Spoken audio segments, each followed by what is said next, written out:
I, Gulshan Kaur from Department of Community Resource Management of Nirmala Niketan College of Home Science, would like to share a video with you all regarding radial tunnel syndrome.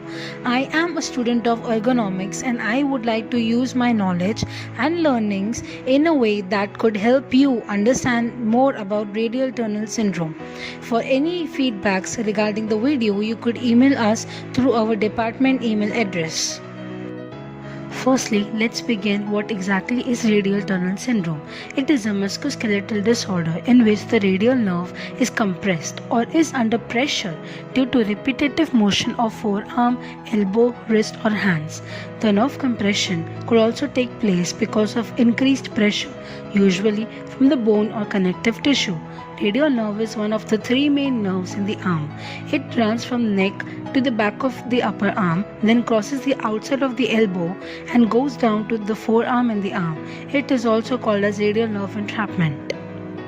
Some of the signs and symptoms that a patient who is suffering from radial tunnel syndrome could face are: first, tenderness in outer elbow.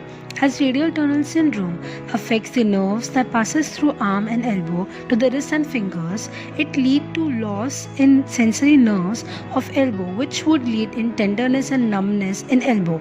Radial tunnel syndrome is different from tennis elbow, as radial tunnel syndrome is a disorder which associates with nerves, while tennis elbow involves the tendons in the elbow area.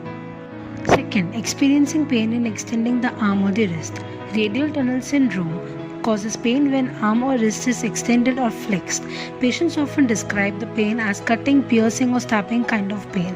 These pains could intensify during night time and cause trouble in sleeping. Third, decrease in ability to grip, as radial tunnel syndrome could be developed because of repetitive work as well as when work demands a forceful or very firm grip on objects for a prolonged time period. This could lead to decrease in ability to grip objects such as pincer grasp. And fourth, loss of strength in forearm, wrist and hand.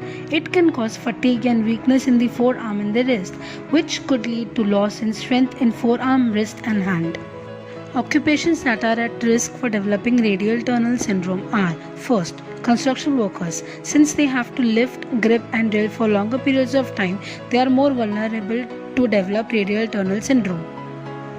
And second, manufacturing workers. Since for their job they have to lift heavier objects repetitively and for prolonged time periods, they are more susceptible for developing radial tunnel syndrome. Radial tunnel syndrome can be caused due to various reasons, which are repetitive pushing or pulling motion of arms, repetitive bending or awkward position of the wrist, due to some injuries such as broken arm, or for people who are suffering from diseases such as diabetes, inflammation in the nerves of arm, or caused by swelling in the arm. Radial tunnel syndrome could be prevented by following some simple measures such as taking breaks while doing repetitive tasks. When in pain, immediately resting the arm and the hand. Applying ice on the aching area for 10 to 15 minutes. Most patients also may benefit from ergonomic education to reduce the effects of repetitive stress, nerve gliding exercises, stretches and strengthening exercises. I would like to share some of the stretching exercises that could help in relieving some of the pain and tenderness which is caused by radial tunnel syndrome.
Treatment. It is a chronic disease and hence medical help should be consulted as soon as the pain becomes intense. They could recommend some of the treatments that are listed below. First, wearing of wristbands. Wearing wristbands would provide support to wrist and decrease the pressure on the wrist. Second, complete rest for few weeks. Having a complete rest would give rest to the affected area, which would be beneficial if radial tunnel syndrome is in its early stage.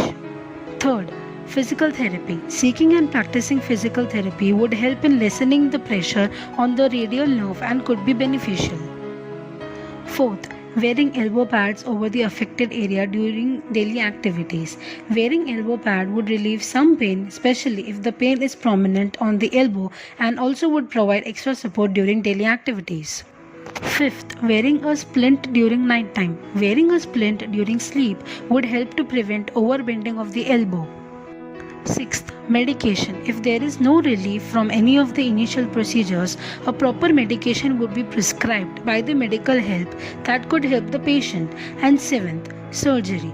In the extreme conditions, a surgery would be recommended when there could be internal damage due to the pressure on the radial nerve. This project is made to be submitted for the subject Human Performance at Environmental Extremes.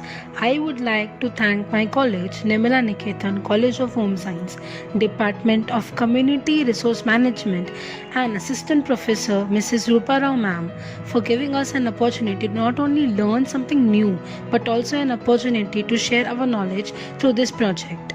Thank you.